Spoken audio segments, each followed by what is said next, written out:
Ok, vamos a empezar en el nombre del Padre y del Hijo y del Espíritu Santo. Amén. Gracias, Dios, por tu gran amor. Gracias por tu misericordia y por el perdón y la salvación que nos has dado, que no merecemos. Gracias por la gracia que nos das para poder arrepentirnos, para poder decirte, te amo, Señor, para poder aclamar a ti, para poder confiar en ti. Te pedimos, Señor, que perdones nuestros pecados y que tengas misericordia de nosotros como siempre lo has hecho. Y pedimos en este momento que nos cubras de la sangre preciosa de Jesús para que no haya distracciones, para que podamos entender esta bendita palabra que vamos a leer. Consagra mis labios para poder explicar tu palabra sin interrupciones, sin equivocaciones.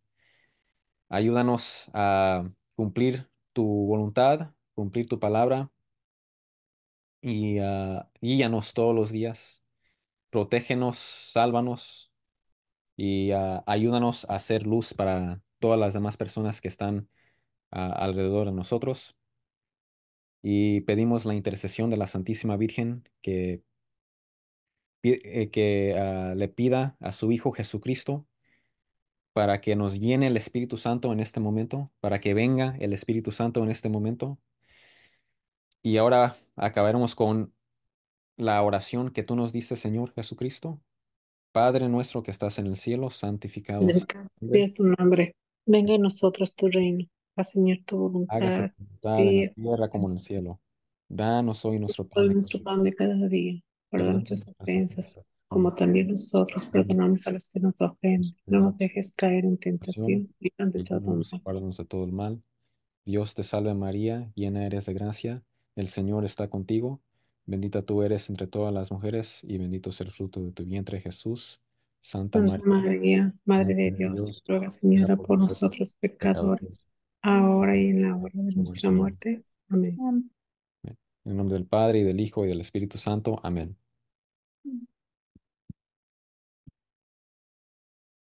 Ok, como siempre, la lista de reproducción ya está lista y se pueden meter al canal y está el playlist en inglés o va a decir lista en español.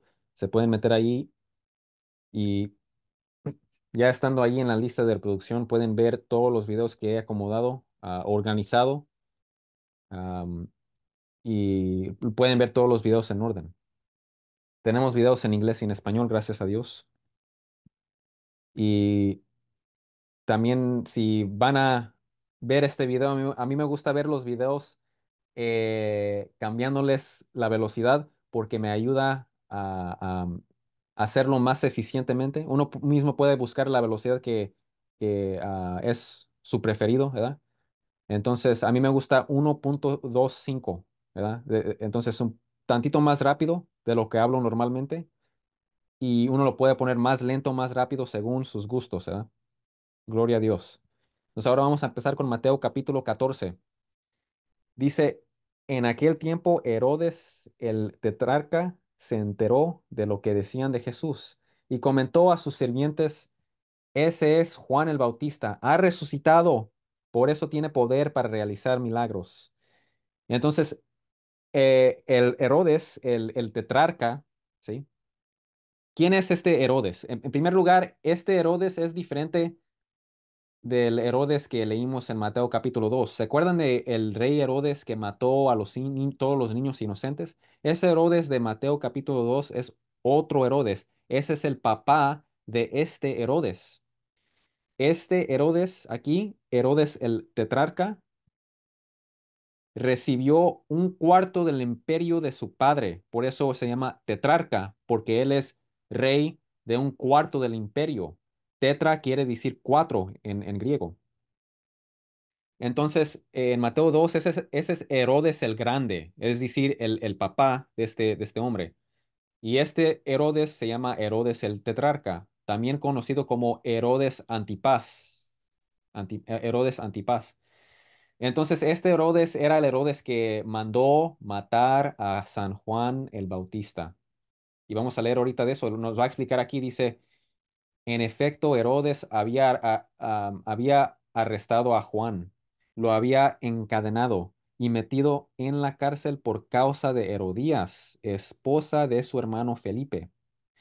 Entonces lo puso en la cárcel, ¿por qué? Porque San Juan el Bautista le decía, se enfrentó con el rey Herodes y le dijo, tú estás en adulterio, le robaste la esposa a tu hermano. Eso no está permitido. ¿Quién era su hermano Felipe? Bueno, aquí está Herodes el Grande, que acabamos de mencionar en Mateo capítulo 2, el que mandó matar a todos esos niños inocentes. En Mateo capítulo 2, cuando nació nuestro Señor Jesús, él tuvo un hijo llamado Herodes Felipe el primero, ¿sí? También conocido como Felipe, ¿sí? Y también tuvo otro hijo con otra mujer llamado Herodes Antipas. Y ese es este Herodes que acabamos de leer, el que le robó su esposa a Felipe. Le robó la esposa a Felipe. Y esta esposa se llamaba Herodías. ¿Sí?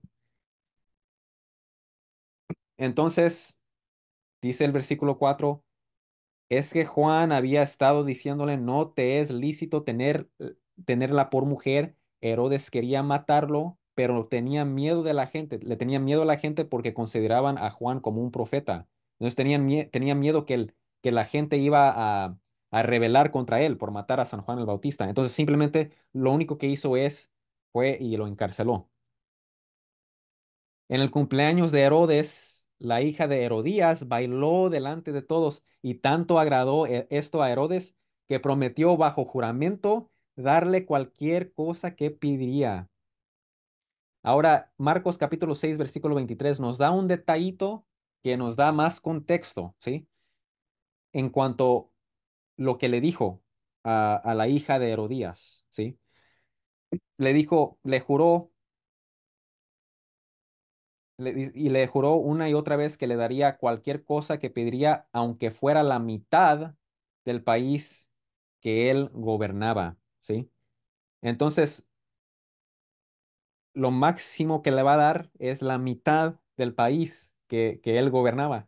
Entonces, esto nos da a saber que, en primer lugar, no se debe de hacer juramentos de esa manera. La Iglesia Católica nos dice que cuando comprometemos algo, tiene que ser algo usando la razón, ¿sí? No haciéndolo de esa manera, te doy cualquier cosa, incluso la mitad de mi reino, ¿verdad? Porque puede causar cosas muy malas, ¿sí? Ahora la segunda parte que les voy a dar viene del versículo 5. Miren lo que hizo. Perdón, el versículo 8 dice, instigada por su madre, le pidió, dame en una bandeja la cabeza de Juan el Bautista. O sea que la mamá de la hija de Herodías, ¿quién es Herodías, verdad? Herodías le dijo a su hija, dile que te dé en una bandeja la cabeza de Juan el Bautista. ¿Por qué? Porque Herodías, pues no le gustaba que San Juan el Bautista iba diciendo que no era lícito su matrimonio. No le gustó. Quería ver a San Juan el Bautista muerto. Entonces, miren lo que pasó ahora en el versículo 9. El rey se entristeció. ¿Por qué se entristeció? Hay dos interpretaciones que he escuchado. El primero es que no lo quería matar porque a lo mejor sintió algo dentro de él, al fondo de su corazón, que tenía razón, ¿sí? Entonces, unos creen que a lo mejor era por eso. Y otra interpretación puede ser que se entristeció porque no quería matarlo en primer lugar, ¿verdad? Porque le tenían miedo a la gente. ¿Qué tal si se rebelan o causa un gran, ¿verdad?, problema? Sin embargo, a causa de sus juramentos y en atención a los invitados, ordenó que le dieran lo que pedía y ordenó decapitar a Juan en la cárcel. Llevaron la cabeza en una bandeja y se la dieron a la muchacha, quien se la entregó a su madre. Luego llegaron los discípulos de Juan, recogieron el cuerpo y le dieron sepultura. Después fueron y avisaron a Jesús. Noten que cuando le juró hasta la mitad del país, le hubiera de haber dicho, y esta es la segunda cosa que iba a decir, La segunda cosa que iba a mencionar sobre esto, sobre el juramento, es que una vez escuché a un sacerdote decir, lo que hubiera de haber dicho mejor es, mira, te iba a dar hasta la mitad de mi país, pero una persona inocente vale más que mi país entero, ¿verdad? Y por lo tanto no puedo matar a Juan el Bautista, porque él es un inocente. Mejor hubiera de haber dicho eso, pero no. Fue y mandó matar a San Juan el Bautista. Y por eso cuando escuchó las grandes cosas que estaba haciendo Jesús, él dijo, ese es Juan el Bautista ha resucitado. ¿Sí? Ahora vamos a ver un poco más sobre San Juan el Bautista.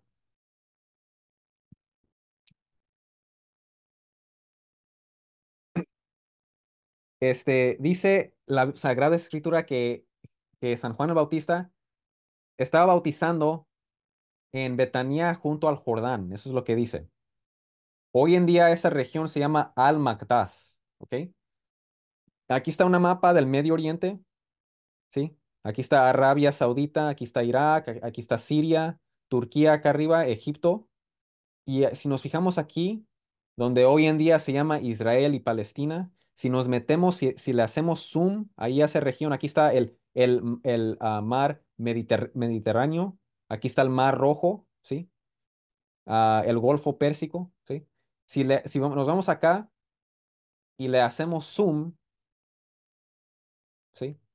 Esto es lo que veríamos en una mapa, ¿sí? Aquí está el mar Mediterráneo que acabamos de ver ahí arriba.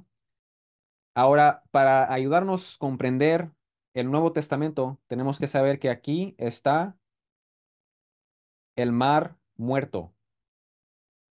Acá arriba está el mar de Galilea. San Juan el Bautista estaba bautizando por acá, hacia el norte de el mar muerto. Entonces, en esta región estaba bautizando San Juan el Bautista. Aquí está una foto de donde estaba bautizando. Imagínense en estar allí pisando esa agua donde bautizaba San Juan el Bautista, donde nuestro Señor Jesucristo fue bautizado. Muy interesante. Ahora, ¿dónde está enterrado? San Juan el Bautista está enterrado en un lugar que se llama Sebastía, junto con el profeta Eliseo y el profeta Abdías. Entonces ahí está San Juan el Bautista y está enterrado junto el profeta Eliseo y el profeta Abdías. El profeta Abdías tiene el libro más breve del Antiguo Testamento, 21 versículos nada más. Y el profeta Eliseo, leemos sobre él en Segunda de Reyes, dice que él era un hombre calvo, pero eso no quiere decir que era un hombre viejo, porque de hecho las escrituras dice que después de decir eso, dice que vivió otros 60 años. Entonces, no es que ya era un hombre viejo, sino am, era otra razón. Después hablaremos más a fondo de eso cuando lleguemos a Segunda de Reyes. Entonces, ahí está eso. Ahora, una última cosa que voy a mencionar sobre San Juan el Bautista. Hay una persona llamado Josefo, y él era un historiador judío. Y él nació en el año 37, murió en el año 100, ¿ok? Él no era cristiano, él era un historiador de la religión judía. Ahora, en la Biblia no se menciona el nombre de la hija de Herodías, la que fue instigada a que maten a San Juan el Bautista, ¿verdad? La que bailó, esa muchacha que bailó, la hija de Herodías, no menciona su nombre en las escrituras. Pero, según este historiador judío llamado Josefo, dice que su nombre era Salomé. Entonces, si han escuchado ese nombre Salomé, la hija de Herodías Salomé, eso no viene de las escrituras, eso viene de este historiador judío. Y muchos creen que eso sí es el nombre que ella tenía. Am, Él también escribió sobre San Juan el Bautista y escribe muchas cosas correctas. Menciona que él era un hombre justo, un hombre sabio, ¿verdad? Que predicaba un bautismo de arrepentimiento, fue asesinado por Herodes, ¿verdad? Esas cosas son correctas, pero sí se equivocó en cuanto a la muerte de San Juan el Bautista. Él dice que San Juan el Bautista fue asesinado por el rey Herodes porque Herodes temía la rebelión, tenía miedo que San Juan el Bautista iba a causar una rebelión en contra de él. Pero según San Mateo y según San Marcos, ellos no dicen eso, ellos dicen que Herodes lo mató debido a la promesa que le dio a la hija de Herodes, perdón, la hija de Herodías. Y por cumplir esa promesa, fue y mandó a alguien, a personas a decapitar a San Juan el Bautista. Entonces, ¿quién tiene la razón? ¿Josefo o los evangelistas? Bueno, vamos a ver aquí. Lucas nos dice que había una mujer llamada Juana, ¿ok? Esta mujer que llamada Juana, ella era una de las mujeres que iba siguiendo a Jesús, ella era seguidora de Jesús. Ella estaba casada con un hombre llamado Cusa. Eso está mencionado en Lucas capítulo 8. Él era el mayordomo de la casa de Herodes. Entonces, él tenía acceso a estos secretos que sucedían detrás de la cena, como dicen, ¿verdad? Entonces, lo más seguro es que Cusa supo lo que sucedió y lo mencionó a Juana y luego Juana a los apóstoles. Por eso San Mateo y San Marcos, ellos son más confiables, ¿verdad? Que Josefo, porque ellos tenían acceso a lo que estaba sucediendo en la casa de Herodes y que sucedió este juramento y que él fue y debido a este juramento fue y mató a San Juan el Bautista. Entonces, Josefo agarra unas cosas bien, otras cosas mal, ¿verdad? No es muy confiable como es las Sagradas Escrituras. Ahora, una pregunta. Josefo menciona a Jesús. Hay muchos que dicen que sí, sí menciona a Jesús. Si uno lee lo que escribió Josefo, sí menciona a Jesús. Y la mayoría de eruditos, la gran mayoría de eruditos que estudian Josefo dicen lo mismo, que sí mencionó a Jesús. Pero hubo unos cambios. Cuando la gente iban copiando el texto de Josefo, pues obviamente en esos tiempos tenías que tomar copias de cosas que fueron escritos para que no, para que se preserve, pues. Entonces iban copiando el texto de Josefo a través de los siglos, pero parece que alguien o un grupo de personas fueron y cambiaron un poco lo que dijo Josefo sobre Jesús, porque suena como si Josefo fuera cristiano, porque cuando menciona a Jesús, menciona que resucitó y que él es el Mesías profetizado por los profetas, pero él siendo judío no iba a decir algo así. Entonces, lo más probable es que alguien fue y cambiaron unas palabras o agregaron unas palabras para tratar de dar una historia más exacto, pero no eran las palabras exactas de Josefo. Ahora, eh, lo interesante es que si leemos eso, suena como si no, suena como si hubiera dos autores. O sea, si vas leyendo ese párrafo donde Josefo menciona a Jesús y menciona de su vida, suena como si hubiera dos personas escribiéndolo. Una persona no cristiana y otra persona cristiana. La persona cristiana está mencionando que él es el Mesías y que fue profetizado por los profetas del Antiguo Testamento, que él resucitó al tercer día. Esa es la voz cristiana. Pero también hay una voz no cristiana. Por ejemplo, el primer versículo dice, había un hombre llamado Jesús, si quieres llamarlo hombre, si quieres llamarlo hombre, ¿sí? Entonces, esa primer voz, había un hombre llamado Jesús, porque la intención de la persona es decir que había un hombre, una persona humana llamado Jesús, pero nosotros no creemos que Jesús era una persona humana. Él tenía una naturaleza humana, pero él no era persona humana, él era una persona divina, ¿sí? Entonces, el cristiano copiando eso no le dio gusto y mejor dijo, bueno, si quieres decir que es humano, pero en realidad no lo es. Él es Dios encarnado.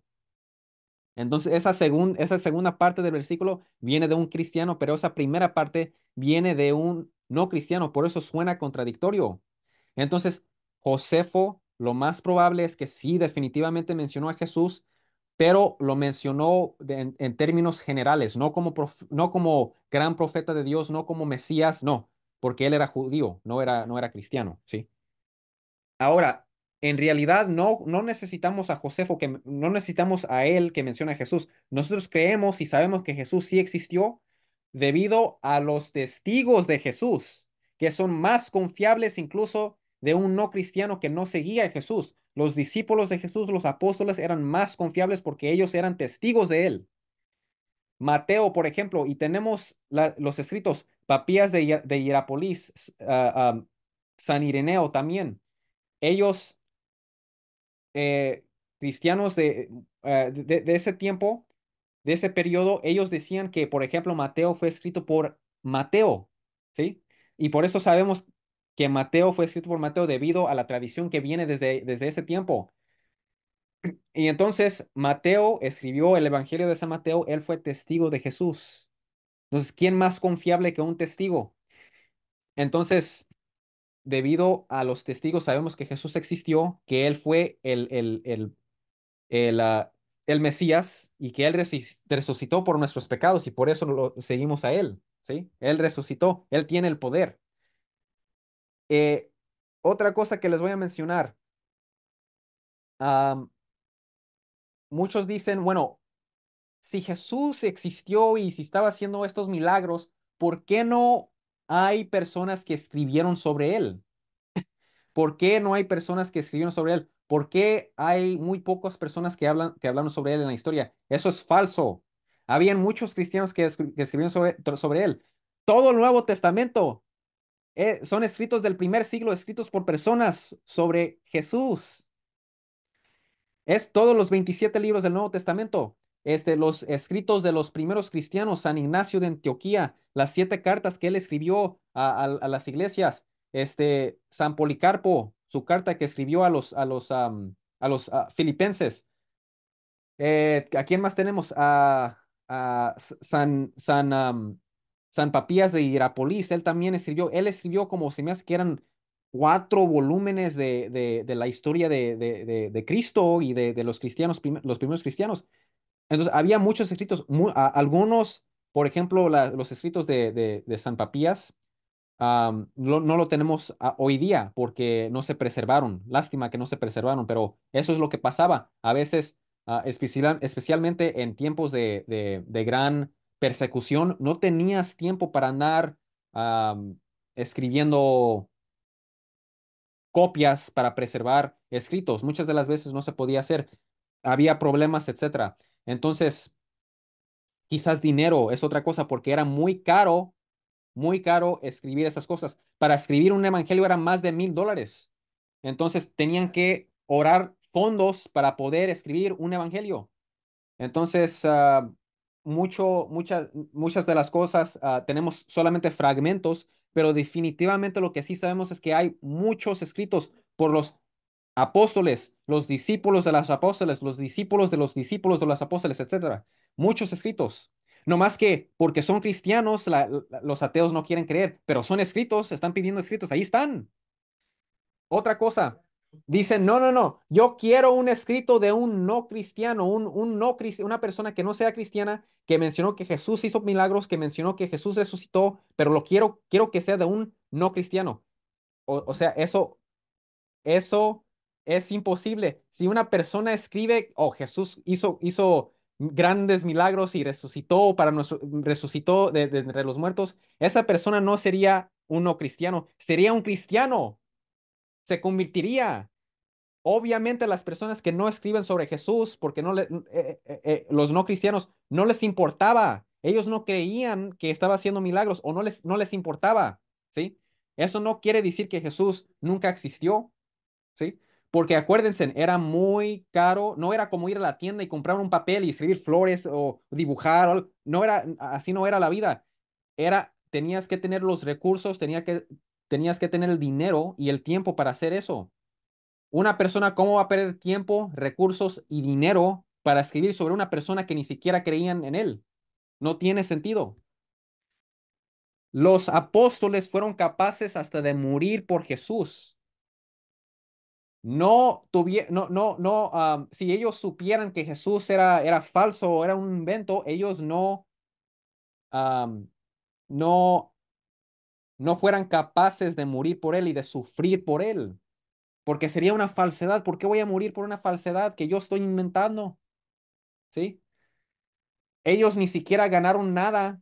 No tenían, no era algo aventajoso. No ganaron dinero, no ganaron grandes casas, mansiones, mujeres, este, poder humano. No, eso no. O sea, lo que sí tenían era poder espiritual, ¿sí?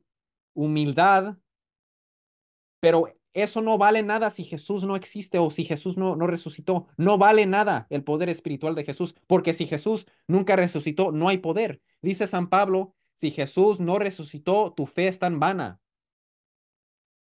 Entonces, no hay poder espiritual, no hay perdón de los pecados. Estás muriendo por una falsedad, especialmente si eres judío, al infierno vas porque creíste una falsedad. Entonces, ¿cómo van a ser capaces de hacer eso? Obviamente porque Jesús sí existió y Jesús resucitó de entre los muertos. Ahora, entonces no tiene sentido eso de que robaron el cuerpo, etcétera, lo que sea. No, no tiene sentido eso. Otra última cosa que les voy a decir es que hay un escrito, una persona que nació en el año 23, murió en el año 79, primer siglo. Él escribió sobre los cristianos. Él escribió sobre los cristianos y ahora si te preguntas cuántos escritos hay sobre los cristianos, no hay muchos, no hay muchos, ¿verdad? A ver, tenemos muy pocas, ¿sí? Pero eso no quiere decir que no existieron los cristianos. Tenemos el escrito del primer siglo de esta persona. ah, que, y después le puedo mostrar el texto. Esta persona del primer siglo menciona los cristianos, menciona que ellos, am, que los romanos creían que eran ¿cómo se llaman? Caníbales, porque creían que en el pan y en el vino estaba presente el cuerpo y la sangre de Jesús. Y ellos mataban a esos cristianos, los mataban porque eran católicos, ellos creían que el cuerpo y la sangre está presente en forma de pan y de vino, ¿sí? Ellos eran católicos y los iban matando a ellos porque no adoraban los dioses de los romanos. Entonces sí existieron, aunque haya tan solo un solo documento, eso es suficiente para decir que ellos existían. ¿Sí? No necesitas gran cantidad de documentos que Cristo existió o que los cristianos existieron. No lo necesitas, solamente necesitas uno. ¿Sí? Entonces, y en realidad, repito, en ese tiempo, si no te importaba la religión cristiana, ¿por qué vas a escribir sobre la religión cristiana? ¿Verdad? No tiene sentido decir eso. Aunque sí había escritos, por ejemplo, Josefo es un ejemplo, si Josefo mencionó a Jesús, ese es un ejemplo. Tenemos a Tácito, tenemos a Lucián de Samosata, tenemos a Mara Bar Sarapión, ¿sí? Tenemos personas que también no eran cristianos, pero sí escribieron sobre Jesús. Entonces, pero no se necesita ni siquiera porque tenemos los escritos de los testigos, hermanos, ¿ok? Y hermanas. Ahora vamos a continuar. Versículo 13. Entonces ellos llegaron y le avisaron a Jesús, pero desde el principio debían andar con Jesús porque el plan era que Juan los iba a preparar para la venida de Jesús y ya cuando llegue Jesús, esos discípulos de San Juan el Bautista tenían que ir a seguir a Jesús. Versículo 13. Cuando Jesús recibió la noticia, se retiró él solo en una barca y a un lugar solitario. Las multitudes se enteraron y lo siguieron a pie desde los poblados. Cuando Jesús desembarcó y vio tanta gente, tuvo compasión de ellos y sanó a los que estaban enfermos. Me encanta ese versículo. Tuvo compasión de ellos. Jesús es un Dios compasivo. Al atardecer se le acercaron sus discípulos y dijeron, este es un lugar apartado y ya se hace tarde. Despide a la gente para que vayan a los pueblos y se compren algo de comer. No tienen que irse, contestó Jesús. Denles ustedes mismos de comer. Ellos objetaron. No tenemos aquí más que 5 panes y 2 pescados. 5 panes, 2 pecados, dos pescados, perdón. 5 panes, 2 pescados. Tráiganmelos acá, dijo Jesús, y mandó a la gente que se sentara sobre la hierba. Tomó los 5 panes y los pescados, y mirando al cielo los bendijo. Luego partió los panes y se los dio a los discípulos, quienes los repartieron a la gente. Todos comieron hasta quedar satisfechos, y los discípulos recogieron 12 canastas llenas de pedazos que sobraron. Los que comieron fueron unos 5,000 hombres, sin contar a las mujeres y los niños. Entonces, en total, más de 5,000 personas comieron. Por eso, esto se llama el milagro de Jesús, el milagro del alimento a los 5,000, ¿sí? Porque más de 5,000 personas comieron y se saciaron, ¿verdad? Quedaron satisfechos, llenos. Y todavía sobró. Ahora, fíjense en cómo dice. Los 5 panes y 2 pescados. 5 panes representa, el número 5 representa los libros de Moisés, porque son 5 libros: Génesis, Éxodo, Levítico, Números y Deuteronomio. 5 representa la ley. 2 representa eh, a lo- a San Juan, perdón, Santo Tomás Aquino menciona que representa los profetas y los salmos. Creo que dice algo así al respecto. Los profetas y los salmos. Am, entonces, dos también tiene mucho significado, ¿verdad? Dos también representa las dos naturalezas de Jesús, ¿sí? Entonces, el número dos tiene mucho significado en la Biblia,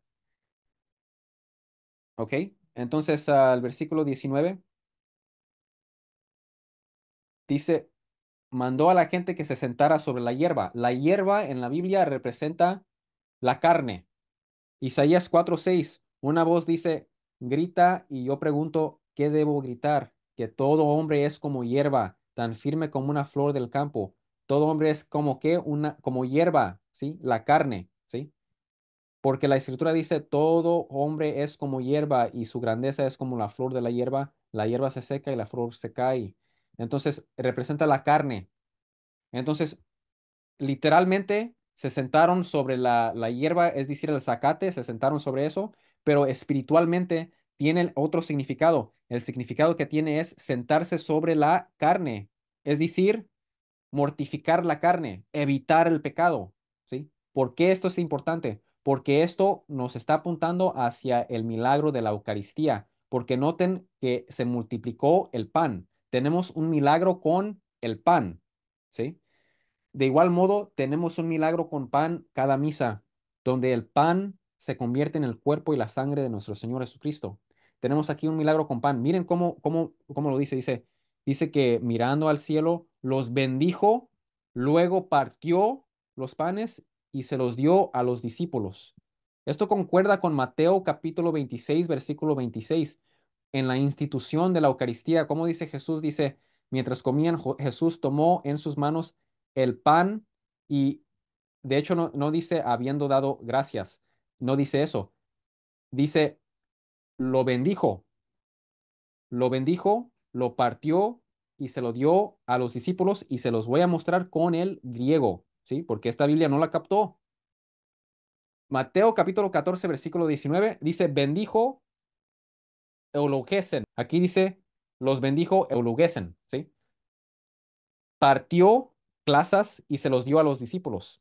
Mateo 26 dice lo mismo. Dice, bendijo el pan, ¿verdad? Bendijo eulogesas, partió eclasen y se lo dio a sus discípulos. No dice dar gracias. Dar gracias es otra palabra que vamos a mencionar después en el griego, que también es muy importante en cuanto a la Eucaristía. Pero fíjense, lo partió clasas, lo partió eclasen, ¿sí? Entonces es la misma palabra griega de partir. Lo bendijo, lo partió y se lo dio a sus discípulos. Y ahora leemos enseguida que los discípulos fueron y lo lo repartieron entre las demás personas. Y eso también existe en Mateo 26 porque Jesús les dice, hagan esto en memoria mía. Jesús los hizo sacerdotes que pueden ahora ellos mismos orar, bendecir ese pan para que se convierta en el cuerpo y la sangre de Jesús. Y por eso dice Jesús, toman y coman, esto es mi cuerpo, ¿sí? La institución de la Eucaristía, este es mi cuerpo. Ahora los apóstoles van a hacer lo mismo, ellos lo van a repartir a la iglesia, ¿sí? Y por eso cada misa podemos nosotros recibir la Eucaristía. Ahora, vamos a seguir aquí. Juan capítulo 6 versículos 53 al 55. Miren la importancia de la Eucaristía. Jesús les dijo, les aseguro que si ustedes no comen la carne del Hijo del Hombre, ¿quién es el Hijo del Hombre? Jesús. Si no comen la carne de Jesús y beben su sangre, no tendrán vida. El que come mi carne y bebe mi sangre tiene vida eterna, y yo lo resucitaré en el último día, el día de resurrección. Porque mi carne es verdadera comida y mi sangre es verdadera bebida. Su carne se come, su sangre se bebe, literalmente. Y por eso es la Eucaristía, ¿sí? Mm, Pero recuerden, antes de comer se tenían que hacer qué? Sentarse sobre la hierba, es decir, mortificar la carne y evitar el pecado. ¿Por qué? ¿Por qué tienes que evitar el pecado? ¿Por qué tienes que cooperar con el Espíritu? ¿Por qué? Porque antes de recibir la comunión tienes que estar libre de pecados mortales. Y por eso en el primer siglo hay un documento que se llama el Didaché. El Didaché nos dice El Didaché nos dice que antes de recibir comunión, ellos confesaban sus pecados, ¿sí? Para estar libre de pecado, para poder recibir la Eucaristía.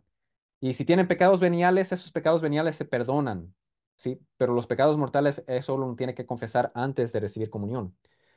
Dice aquí, porque yo recibí esta tradición, aquí está hablando San Pablo, dejada por el Señor, y que yo a mi vez les transmití, que la misma noche que el Señor Jesús fue traicionado, tomó en sus manos pan, y después de dar gracias a Dios, lo partió y dijo, esto es mi cuerpo que muere en favor de ustedes. Sí, este es mi cuerpo que doy, ¿sí? Por ustedes, que doy por ustedes. Hagan esto en memoria mía.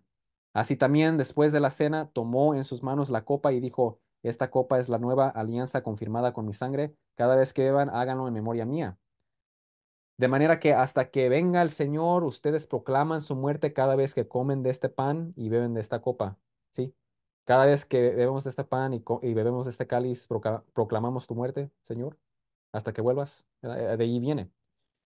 Así pues, cualquiera que come del pan o bebe de la copa del Señor de manera indigna, comete un pecado contra el cuerpo y la sangre del Señor. ¿Por qué? Porque literalmente está presente allí Jesús en la forma de pan y de vino. El que peca contra la Eucaristía está pecando contra el cuerpo y la sangre de Jesús. Por eso hay que estar limpios antes de recibir. Por tanto, cada uno debe examinar su propia conciencia antes de comer del pan y beber de la copa. ¿Estoy libre de pecado realmente? ¿O estoy en pecado mortal? No debo de recibir comunión hasta confesarme, arrepentirme y confesarme. Porque si come y bebe sin fijarse en qué se trata del cuerpo del Señor, para su propio castigo come y bebe. Entonces, en vez de recibir bendición, reciben una maldición al recibir la Eucaristía porque no están en comunión con Jesús. Y ahora dice el versículo 30, por eso muchos de ustedes están enfermos y débiles y también algunos han muerto.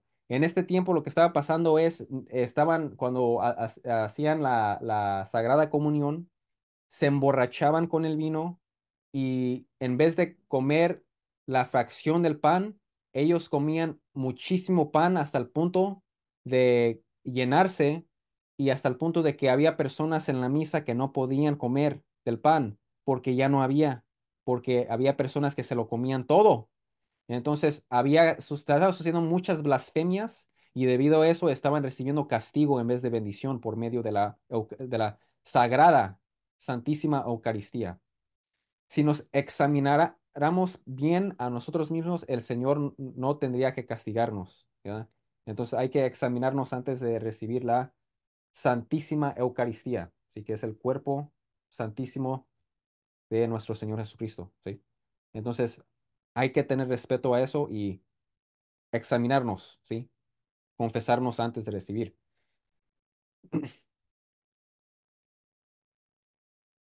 ¿Ok? Ahora vamos a seguir con 1 Corintios capítulo 5 versículo 7. Este es el último versículo que les voy a mostrar sobre la Eucaristía. Muy importante esta prueba. Fíjense que Cristo, ¿quién es Cristo? Dice San Pablo, Cristo, Él es el Cordero de nuestra Pascua. Fue muerto en sacrificio por nosotros. Entonces, Jesús es el Cordero de la Pascua. Los que conocen el Antiguo Testamento conocerán que en el libro de Éxodo está escrito cómo fueron y mataron un cordero. Ese era el Cordero de la Pascua. Y agarraban la sangre y lo pusieron en la puerta. Y luego, después de matar el cordero, se comían ese sacrificio, ¿verdad? Eso está en el libro de Éxodo. Entonces, si Cristo es el cordero de nuestra Pascua, eso quiere decir que Él es nuestro sacrificio y que después de que muere, ¿qué tenemos que hacer nosotros, el pueblo de Dios? Comer el sacrificio. No nomás es que Él es el sacrificio, también tenemos que comer el sacrificio. Igual como en el Antiguo Testamento se comía el cordero de la Pascua. Entonces eso es más prueba de que Jesús se presenta en la forma de pan y vino y nosotros lo consumimos. Su cuerpo, su sangre, su alma, su divinidad está ahí presente. ¿Sí? Y por eso tenemos lo del Santísimo, ¿verdad? Cuando llegamos y adoramos. ¿Por qué? Porque es Jesús. ¿Sí? Entonces, vamos a seguir ahora con Segunda de Reyes, capítulo 4 versículos 42 al 44. Segunda de Reyes menciona Eliseo. Eliseo, el profeta Eliseo. Y aquí menciona cuando eh, Eliseo tenía 20 panes de cebada recién horneadas y trigo fresco en su moral. Y luego menciona que le dio de comer a 100 personas con esa comida. Entonces hubo ahí un milagro que Dios hizo, ¿sí? Por medio del profeta Eliseo, donde 20 panes dieron de comer a 100 personas. Entonces, esto es lo mismo que hizo Jesús. Multiplicó el pan, hizo un milagro con el pan para darle no de comer a 100 personas, sino a más de 5,000 personas, con solamente 5 panes y 2 pescados. Entonces, Jesús es el nuevo y más grande Eliseo. ¿Sí? Vamos a seguir ahora. Y dice, después de ese milagro, todos comieron hasta quedar satisfechos y los discípulos recogieron 12 canastas llenas de pedazos que sobraron. 12 representa los 12 apóstoles. Una canasta para cada uno para recordar ese gran milagro. Y este gran milagro está escrito en cada uno de los evangelios. ¿Sí? El número 12 también representa los 12 tribus de Israel, representando que Jesús es quien une a todos los tribus de Israel. Todos los israelitas, todos los judíos tienen que estar reunidos en Jesús. Todos tienen que creer en Jesús. Jesús vino por todos. ¿Sí? Entonces ahí está.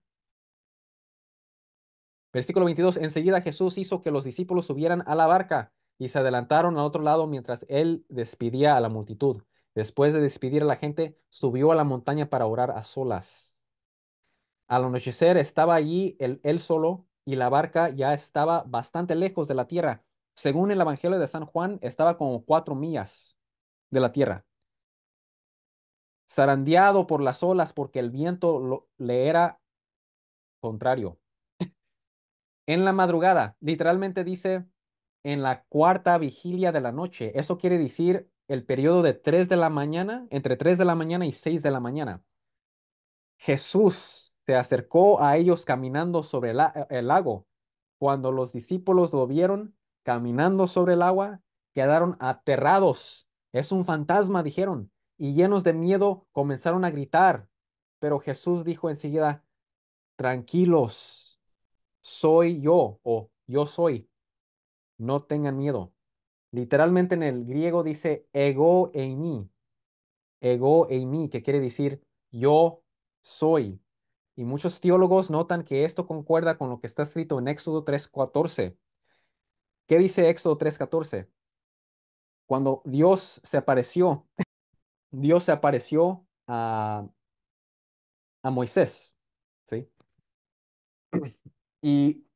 Dice aquí el versículo 14, Dios le contestó a Moisés, eso es lo que le dijo a Moisés, yo soy el que soy, porque Moisés le pidió su nombre. ¿Cuál es tu nombre para decirle a los israelitas? Dice, yo soy el que soy. Es decir, Dios simplemente es. Él no tiene principio, Él no tiene final, Él simplemente existe, Él es la existencia. Y dirás a los israelitas, yo soy, me ha enviado a ustedes. ¿Cuál es el nombre de Dios? Yo soy. ¿Qué dijo Jesús aquí? Ego y mí, yo soy, yo soy. ¿Sí? Él es Dios Todopoderoso, caminando sobre el agua, por su propio poder divino. Señor, si eres tú, respondió Pedro, mándame que vaya a ti sobre el agua. Ven, dijo Jesús. Pedro bajó de la barca y caminó sobre el agua en dirección a Jesús, pero al sentir el viento fuerte, tuvo miedo y comenzó a hundirse. Entonces gritó, Señor, sálvame. Enseguida Jesús le tendió la mano y, sujetándolo, lo reprendió. Hombre de poca fe, ¿por qué dudaste? Noten que Pedro ahora estaba caminando sobre el agua. ¿Por qué? Porque él estaba haciendo lo que su Señor Jesús estaba haciendo. Esto es prueba, dice San Juan Crisóstomos, que es prueba de que Jesús tenía un cuerpo físico, porque Pedro estaba replicando, sí estaba replicando lo que Jesús estaba haciendo. Él estaba haciendo exactamente lo que Jesús estaba haciendo con el poder de su Señor Jesús. Entonces este milagro estaba sucediendo, él estaba también caminando por el agua, él estaba copiando a su Señor, ¿verdad? Caminando también por el agua, con sus pies tocando el agua. De igual modo, eso quiere decir que Jesús no simplemente se aparentó tener cuerpo, él literalmente sí tuvo cuerpo porque él quiso asumir una naturaleza humana y sus pies estaban tocando el agua. Y se estaba enfocando en Jesús, él mismo estaba caminando sobre el agua y estaba experimentando este gran milagro, pero incluso él, en este estado, se asustó con lo que estaba sucediendo a su alrededor, porque se enfocó en su situación, en su ambiente, en vez de enfocarse a Jesús. Y a veces eso nos pasa también a nosotros. Nos enfocamos mucho en lo que está pasando a nuestro alrededor y nos olvidamos de Jesús. Y por eso le dijo, hombre de poca fe, ¿por qué dudaste? Si yo estoy aquí, yo estoy aquí contigo. Cuando subieron a la barca, el viento se calmó. Los que estaban en la barca lo adoraron diciendo, verdaderamente tú eres el Hijo de Dios. Estaba escuchando unos comentarios de un sacerdote que dijo, aquí cuando los apóstoles dijeron, tú eres el Hijo de Dios, lo más probable es que realmente no estaban 100% reconociendo lo que estaban diciendo. Es posible que no lo estaban diciendo de manera, por ejemplo, tú eres el Hijo de Dios, Dios Todopoderoso. Quizás aún estaban dudando, porque después Jesús les va a decir esa misma pregunta, ¿quién dicen ustedes que yo soy? Pero en vez de decir, tú eres el Hijo de Dios, vamos a ver que solamente una persona respondió. Entonces, es probable que no reconocieron, a lo mejor lo miraron como este hombre es el Mesías o este hombre es un gran profeta de Dios, ¿verdad? Pero no, aún no estaban reconociendo que Él es Dios encarnado, ¿sí? Entonces entendían en parte, ¿sí? Ya después van a entender más plenamente. Pero noten como ellos dijeron, tú eres el Hijo de Dios. Jesús nunca dijo, estás mal, sino vamos a ver después que cuando le dicen, tú eres el Hijo de Dios, del Dios viviente, Él dice, amén, eso es lo que soy. Versículo 34. Después de cruzar el lago, desembarcaron en Genezaret. Genezaret es una tierra ah, pequeña, más o menos 3 por 1 millas cuadrados. Entonces, 3 millas un lado y luego 1 milla de largo, o 3 millas de largo, 1 milla, haz de cuenta si tienen un cuadro, ¿verdad? Puedes decir 3 millas de un lado y 1 milla del otro lado. Entonces, 3 por 1 millas cuadradas. Y se encuentra aquí cerca de Cafarnaúm. Y si se acuerdan, Cafarnaúm, ahí es un lugar donde Jesús estaba haciendo muchos milagros y estaba ahí al pie del mar, perdón, sí, del mar de Galilea. Entonces, están por acá. Ahora vamos a ver lo que sucedió. Los habitantes de aquel lugar reconocieron a Jesús y divulgaron la noticia por todos los alrededores. Le llevaban todos los enfermos. Le llevaban todos los enfermos, todos los enfermos que le suplicaban que les permitiera tocar siquiera el borde de su manto y quienes lo tocaban quedaban sanos. Entonces, simplemente con tocar el manto de Jesús quedaban sanos. Esto es reflexión del poder de las reliquias que tenemos en la iglesia. Muchas personas van y ven los cuerpos, las reliquias de los santos y suceden muchos milagros. Unos lo hacen de indulgencia también y, Dios trabaja por medio de lo físico, ¿sí? Dios trabaja por medio de lo físico. Por eso tenemos los sacramentos. Por eso tenemos sacramentales, ¿sí? San Pablo tenía unos sacramentales, unos objetos que cuando la gente lo tocaban, sanaban de enfermedades y expulsaban demonios, ¿sí? Am, También los huesos de Eliseo, vamos a leer que cuando un cuerpo muerto tocó los huesos de Eliseo, revivió. Dios trabaja por medio de lo físico, ¿sí? Y eso también refleja los sacramentales y los sacramentos. Por medio de lo físico Dios nos sana. La Eucaristía, eso es físico. Pan y vino que se convierten en el cuerpo y la sangre de Jesús. Físico que nos convierte el alma, ¿verdad?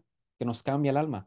Ahora, recuerden que más temprano los romanos decían que los cristianos, que nosotros somos caníbales, que porque creemos que Jesús está presente allí, cuerpo, sangre, alma y divinidad. No es canibalismo, no es lo mismo. ¿Por qué? Porque no estamos consumiendo a Jesús de manera, am, en una forma humana. Es decir, Jesús no se presenta en forma humana y nosotros estamos comiendo a Jesús y causándolo a sufrir o algo así. No, Jesús no es afectado de ningún modo cuando nosotros recibimos la comunión, pero nosotros, nuestra alma sí es afectada.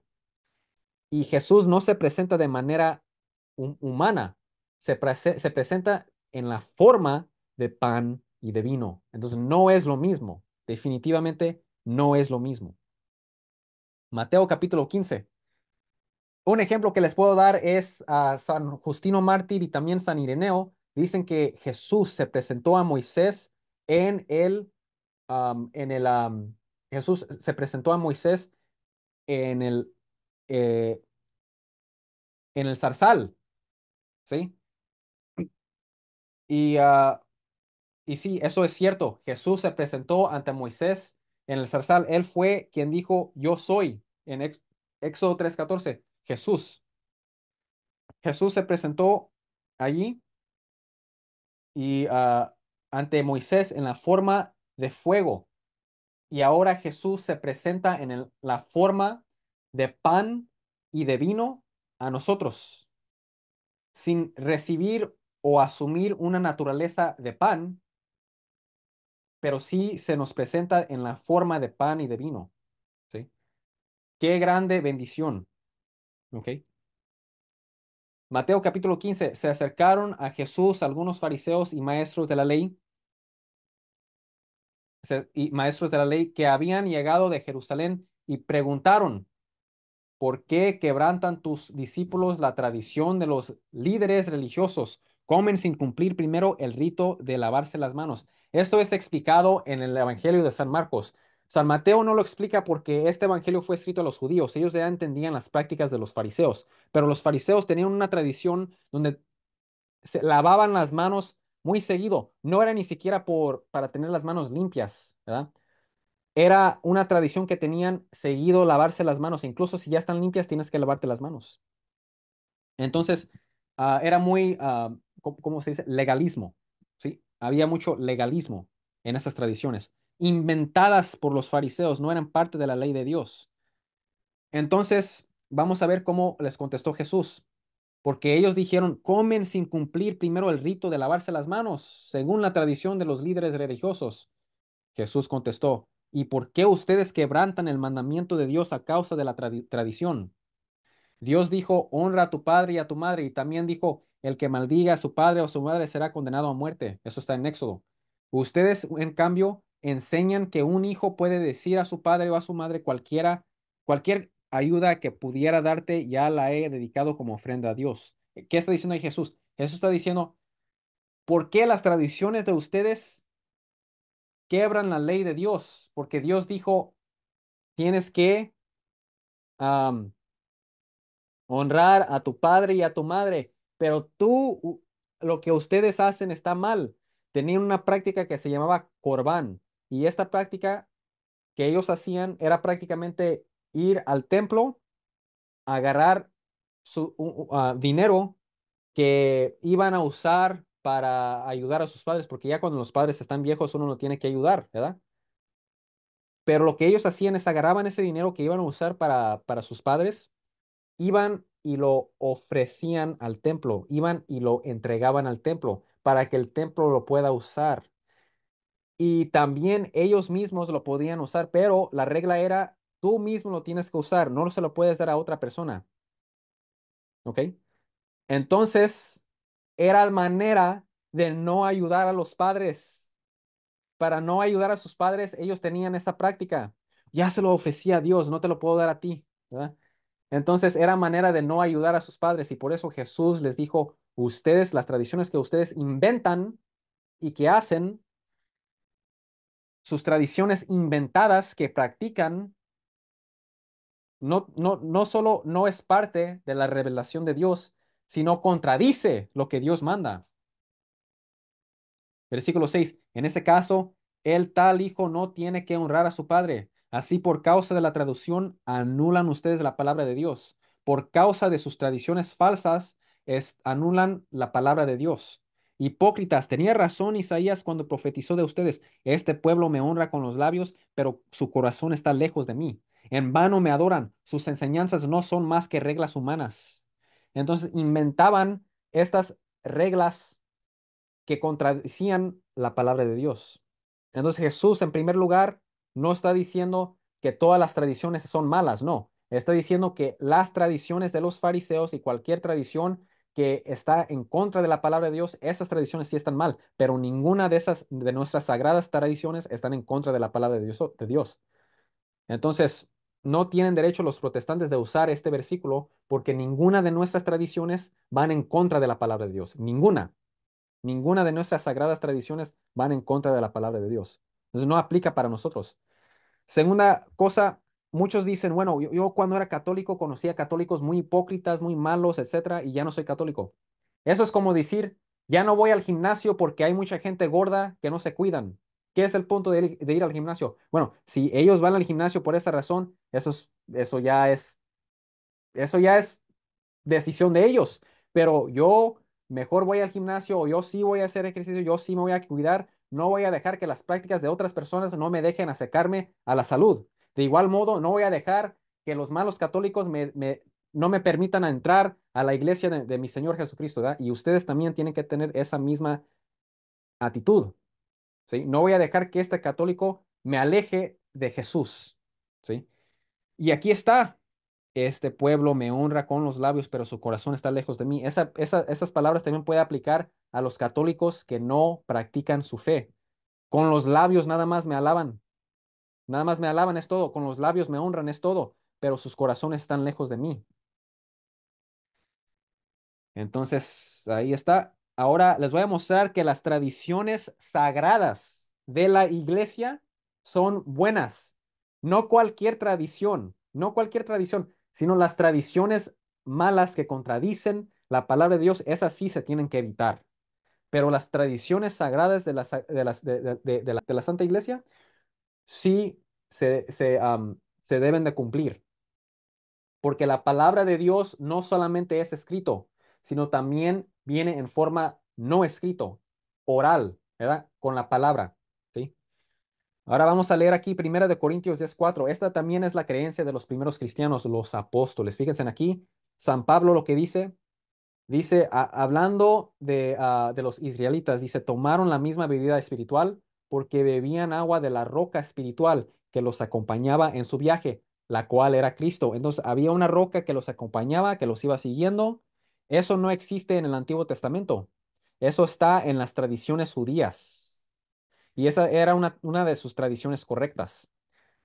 San Pablo creía en eso porque lo mencionó aquí. Entonces, San Pablo, él no era solamente el Antiguo Testamento, porque en esos tiempos, cuando no estaba escrito, solamente estaba escrito el Antiguo Testamento, cuando el Nuevo Testamento todavía no estaba escrito, todavía solamente estaba escrito el Antiguo Testamento. Pero en ningún momento dijo San Pablo, oh, solamente el Antiguo Testamento, solamente las Escrituras. No, también las tradiciones, tradiciones correctas. Por ejemplo, esta que tenían los judíos que la roca era seguía a los israelitas. Eso no está escrito en la Biblia, eso no está escrito en el Antiguo Testamento, eso era una tradición que guardó San Pablo y que lo escribió, ¿sí? Otro ejemplo, segunda de Timoteo 3:8, dice, y así como Janes y Jambres se opusieron a Moisés, también esa gente se opone a la verdad. ¿Quién es Janes y Jambres? No son mencionados ni siquiera una sola vez en el Antiguo Testamento.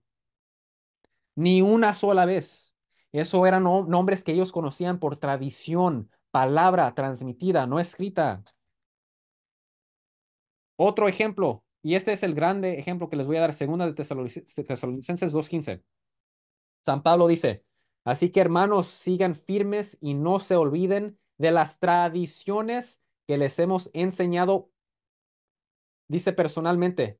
No, dice personalmente aquí esta Biblia, pero literalmente en el griego dice por palabra o y por carta. Entonces, está por carta, ¿verdad? Las escrituras y también está personalmente, cara a cara, con la boca, ¿sí? Con la boca transmitida por boca, no escrita. Las dos son válidas, la no escrita y la que sí se escribió, las escrituras y lo que no está escrito si no está preservado por la iglesia. La carta a los Efesios nos dice que toda palabra de Dios es preservada. ¿Sí? Y nosotros sabemos que no todo fue escrito, ¿sí? Debido a lo que nos enseñan las escrituras. Hay otro ejemplo que les puedo dar del libro de Hechos, cuando San Pablo dice, como dijo nuestro Señor Jesucristo, más vale dar que recibir. Eso no está escrito en ninguno de los evangelios. ¿De dónde lo tomó? De la tradición. Entonces existe la palabra de Dios que fue transmitido por boca y también lo que fue escrito. Ambos se preservan porque Jesús dijo que su palabra se va a preservar. No dice solamente mi palabra escrita se preserva, no, dijo mi palabra, o sea, la palabra que está escrita, las escrituras, y también la palabra transmitida por boca, ¿sí? La tradición transmitida oralmente, preservada por la iglesia, que es base y columna de la verdad, dice Primera de Timoteo 3:15.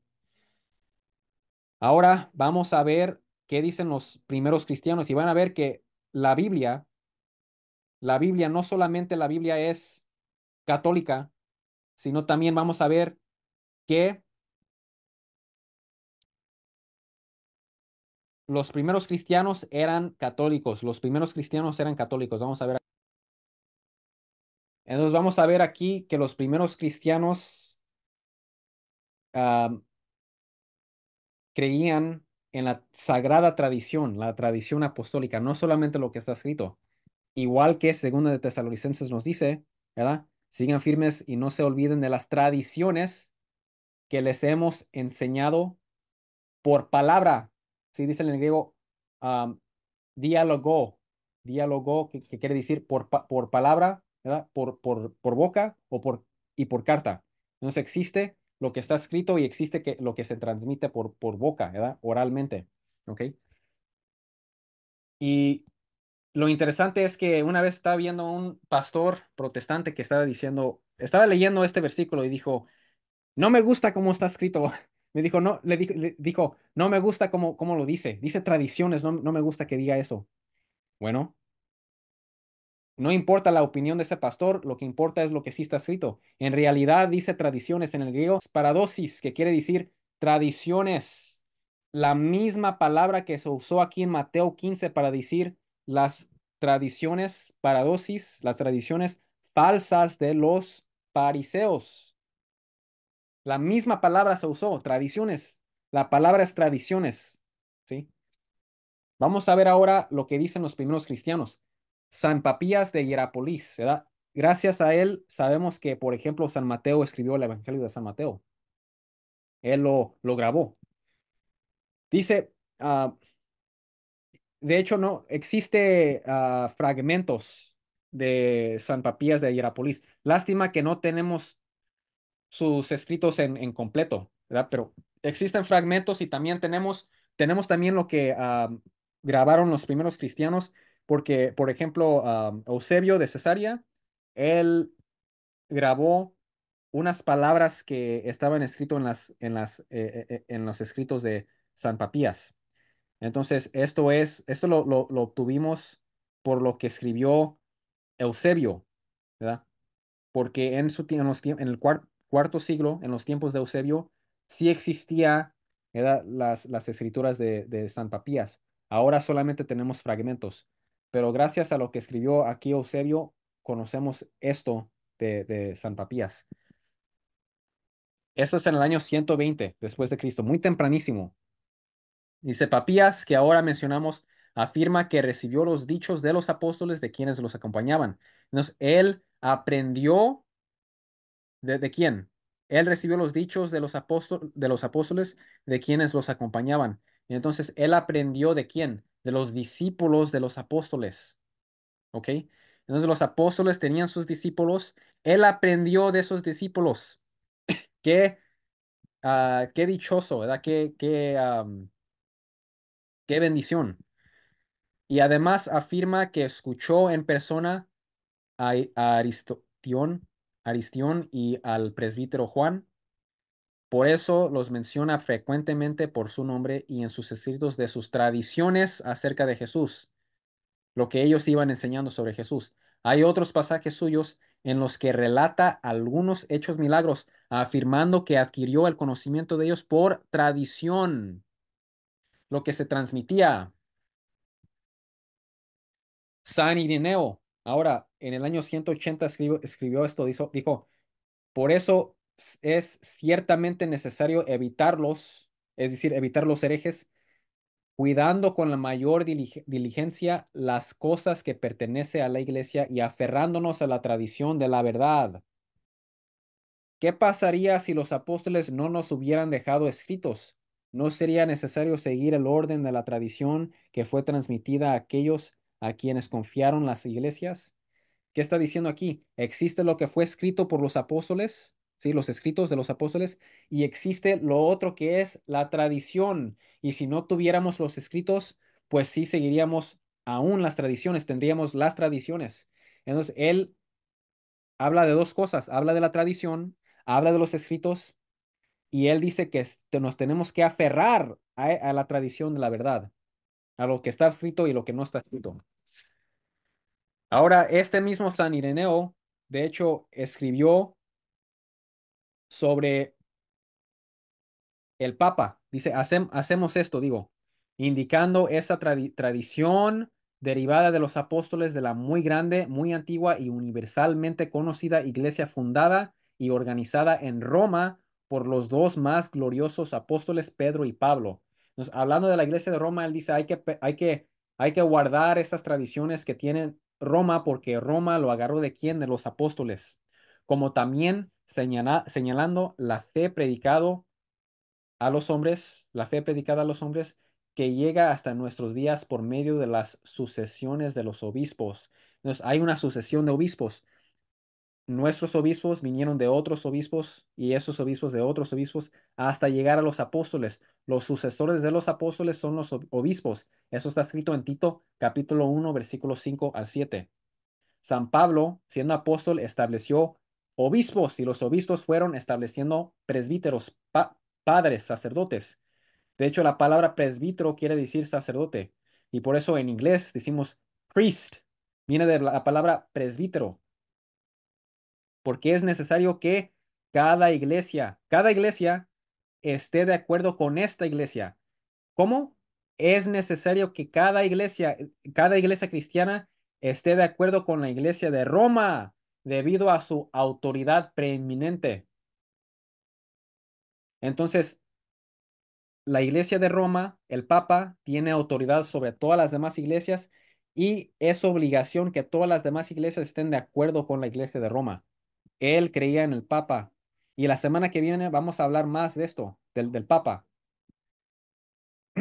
Entonces, y esto es en el año 180, no que el Papa en el año 300 y quién sabe cuánto, Constantino y quién sabe, no, esto es en el año 180, ya están, y aquí tenemos un cristiano que habla del Papa, ¿sí? Y que dice que la iglesia de Roma tiene primacía sobre todas las otras iglesias y todas las demás iglesias tienen que estar de acuerdo con esa iglesia, de acuerdo con esas enseñanzas, porque ellos tienen las enseñanzas de los apóstoles. San Atanasio dice, nuevamente escribimos, manteniendo nuevamente las tradiciones apostólicas, recordamos cuando nos reunimos para orar y manteniendo la fiesta en común, con una sola boca damos verdaderamente gracias al Señor. Pero bienaventurados ustedes, los que por la fe están en la iglesia, moran sobre los fundamentos de la fe y tienen plena satisfacción, incluso el más alto grado de fe que permanece entre ustedes inquebrantable, porque les ha llegado por tradición apostólica, y la envidia maldita frecuentemente ha querido perturbarla, pero no ha podido. Eso lo dijo San Atanasio. Hay que guardar esas tradiciones apostólicas. Ahora, ya me lo acabamos aquí. San Basilio el Grande.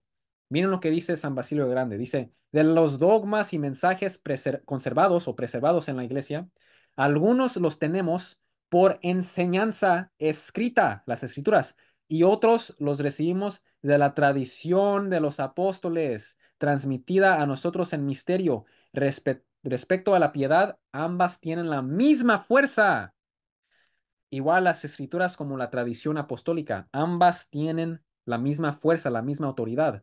Nadie, nadie, al menos que esté medianamente versado en asuntos eclesiásticos, contradecirá cualquiera de estas cosas. Es decir, nadie va el que conoce, el que es cristiano de verdad y conoce, no va a contradecir lo que estoy diciendo. De hecho, si intentamos rechazar las costumbres no escritas por no tener gran autoridad, sin darnos cuenta, dañaremos el evangelio en sus partes vitales y más bien reduciremos el mensaje cristiano a un mero término. Es decir, la persona que niega de las tradiciones no escritas, esa persona está dañando el evangelio. Era cristiano, hermano, era cristiano. Pero no era protestante, era católico. Hay que guardar las tradiciones. ¿Sí?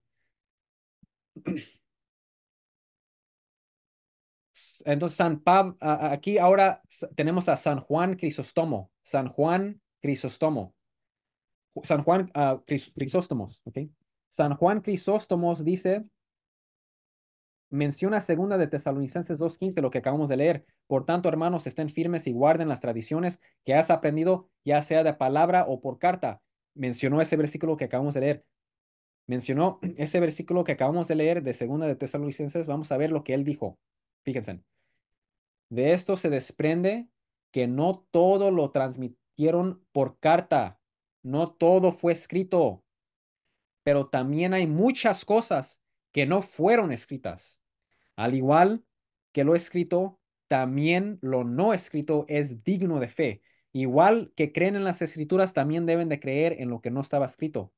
Así que consideremos también la tradición de la iglesia como digna de fe. Pregúntense, ¿es una tradición? No busques más. Si es una tradición, no busques más. No hay necesidad de buscarla en la Biblia porque si es una tradición sagrada, apostólica, hay que creerla.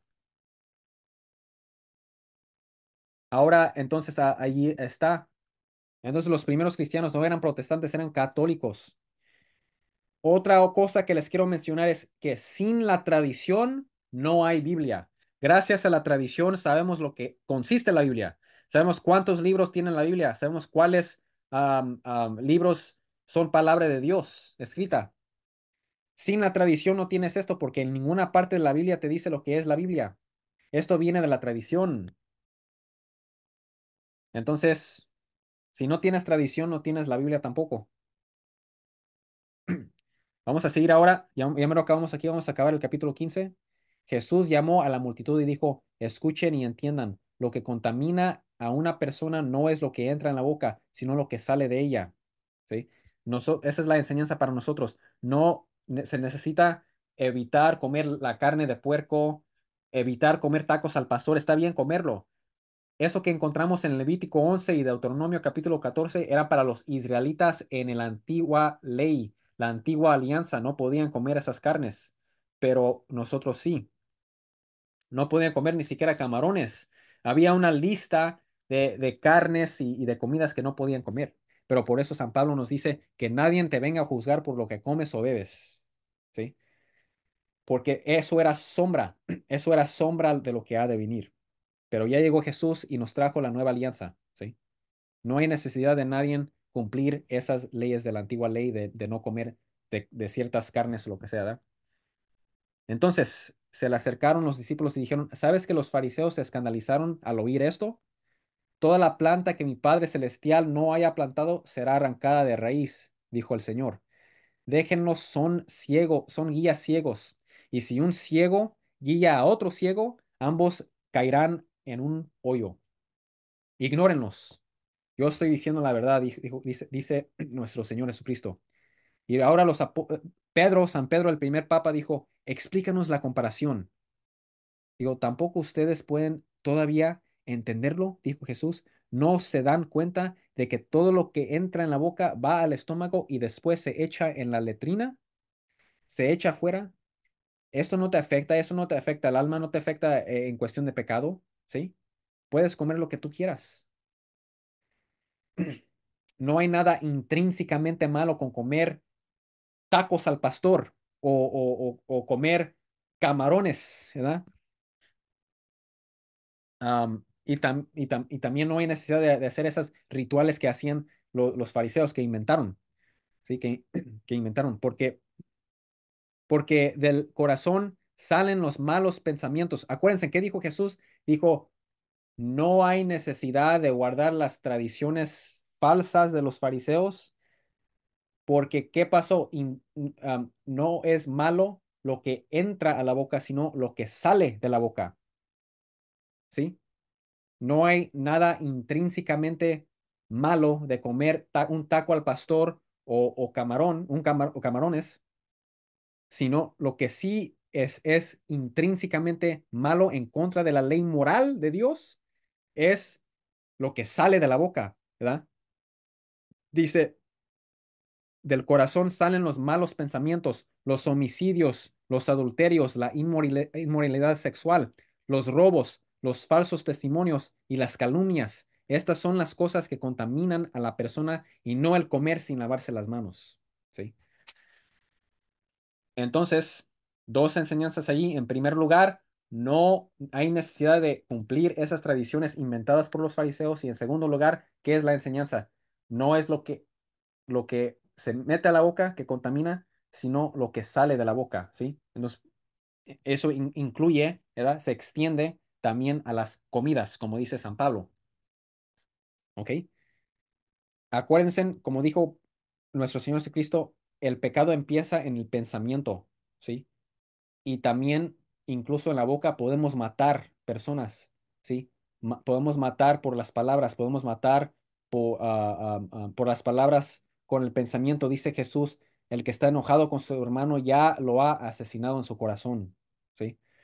Entonces, ahí está un ejemplo. Ahora ya me lo acabamos aquí.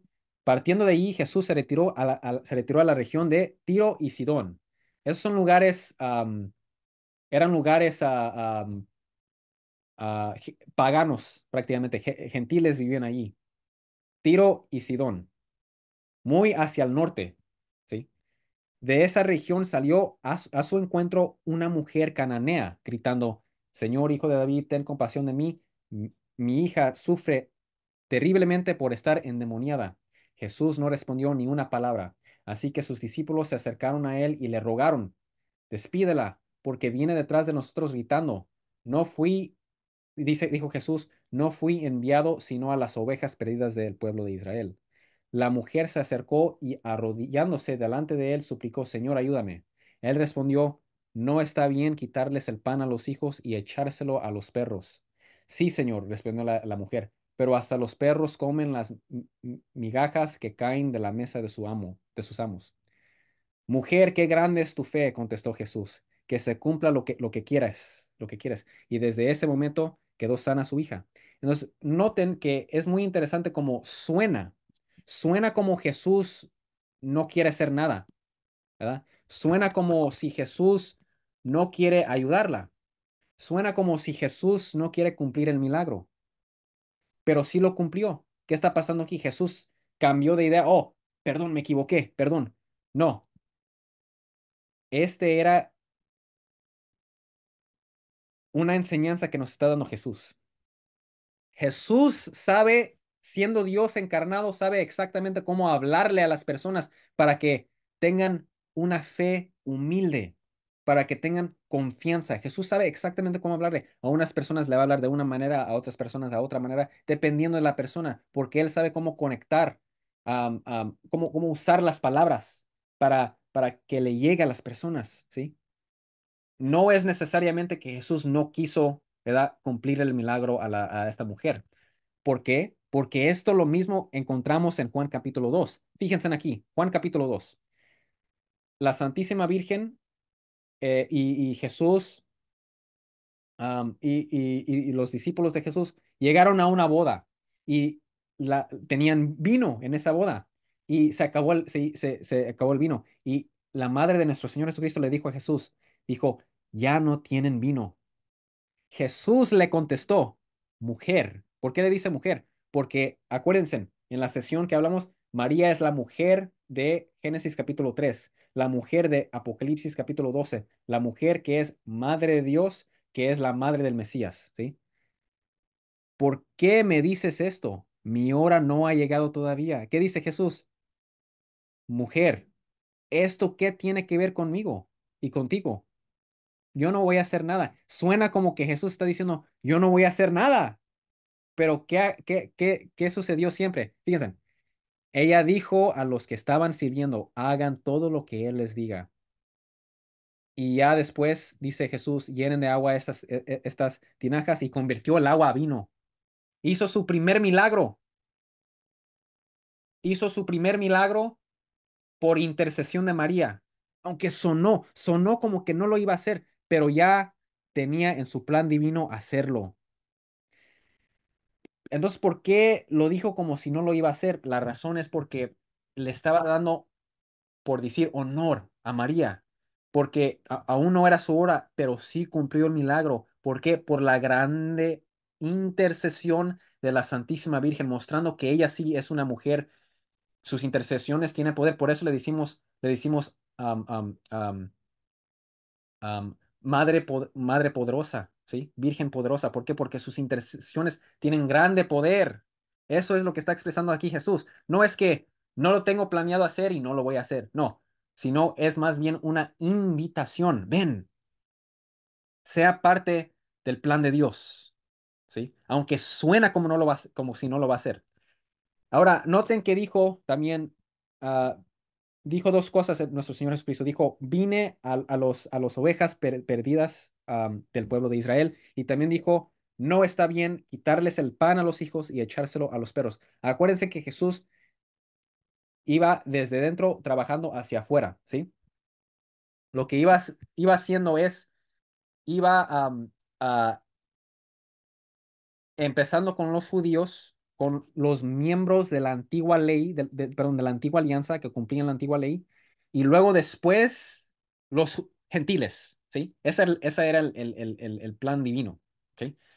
Después los judíos rechazan a los apóstoles y los apóstoles llegan ¿a quién? A los gentiles, ¿sí? A los que no eran parte de esa antigua alianza. Y Jesús está expresando eso. Está diciendo que, bueno, yo vine a las personas que forman parte de la antigua alianza. Ellos son hijos del reino, hijos de Dios. Los que no forman parte de esa alianza son, dice Jesús, en el griego, usa la palabra cachorros. Ahí dice perros y algunas Biblias dice perros, pero literalmente no dijo así perros, dijo cachorros. ¿Por qué dijo cachorros? Perritos, perritas, ¿sí? ¿Por qué? Porque los seres humanos tienen cachorros, ¿verdad? Tienen perritos, perritas que aman, ¿verdad? Si no, no los tendrían, ¿verdad? Aman a esos perritos, los aman, ¿sí? Pero no los aman igual que a un hijo. No reciben, Dios obviamente ama a todos, ¿verdad? Pero los perritos no reciben los mismos gestos los mismos regalos que reciben los perros. A los hijos tú les das, ¿verdad? Frijoles con quesito y tortillas hechas a mano y le das todo, papitas al lado. Pero eso no le das a los perros. A los perros le das, pues, lo que caiga o ¿verdad?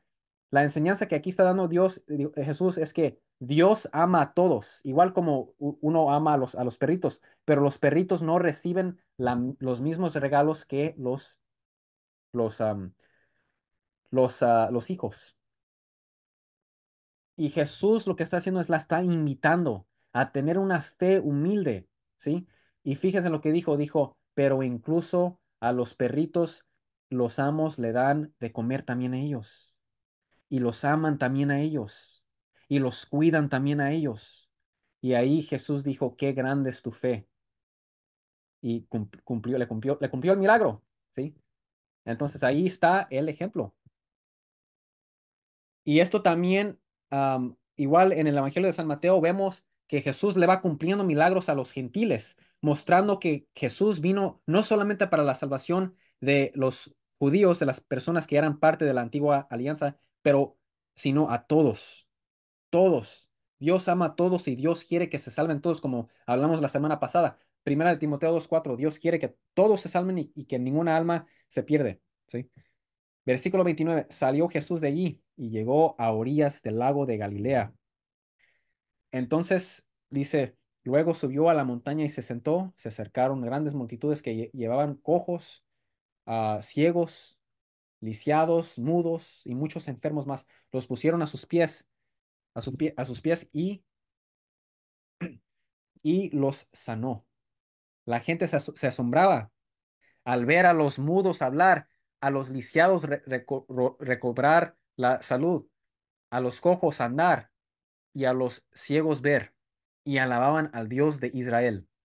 Jesús llamó a sus discípulos y les dijo, siento compasión de esta gente porque ya llevan 3 días conmigo y no tiene nada que comer. Ese es Jesús, esa es la cara de Jesús, un Señor con compasión, un Señor compasivo, un Señor con amor a su pueblo, un Señor que le duele ver a la gente alejarse de él.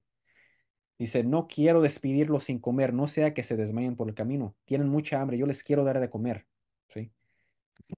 Los discípulos objetaron, ¿dónde podríamos conseguir en este lugar despoblado suficiente pan para dar de comer a toda esta multitud? Bueno, se da otra vez un milagro. ¿Cuántos panes tienen? Preguntó Jesús. 7 y unos pocos pescaditos, respondieron ellos. El número 7 representa el número de perfección. ¿Ok? Luego Jesús mandó que la gente se sentara en el suelo, tomando los 7 panes y los pescados, dio gracias, aquí dice, dio gracias, los partió y se los fue dando a los discípulos. Fíjense, subrayen esa parte. Vamos a ver aquí lo que dice en el griego. Dice, dando gracias, eucaristesas, suena como la palabra Eucaristía, eso es lo que significa la palabra Eucaristía, significa dar gracias. Dando gracias, eucaristesas, partió eclacén y se lo dio a sus discípulos. Vamos a ver ahora Lucas 22:19. Fíjense cómo dice, Lucas 22:19.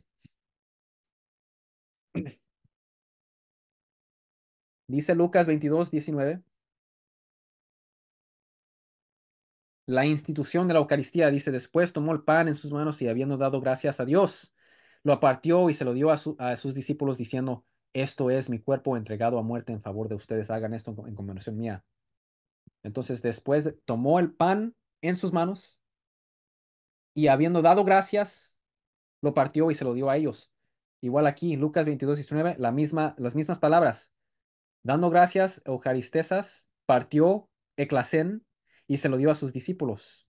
Este es otro milagro con pan. Entonces Jesús les quiso dar de comer y les dio de este pan milagroso. De igual modo, Jesús nos quiere dar de comer a nosotros el pan milagroso que es la Eucaristía. Todos comieron hasta quedar satisfechos. Después los discípulos recogieron 7 cestas llenas, llenas de pedazos que sobraron. Nos sobró. Le dio de comer a 4,000 personas ahora, más de 4,000 personas. Los que comieron eran 4,000 hombres, sin contar a las mujeres y a los niños. Más de 4,000 personas. Después de despedir a la gente, Jesús subió a la barca y se fue a la región de Magadán. Ahora, aquí ya se acabó el estudio bíblico.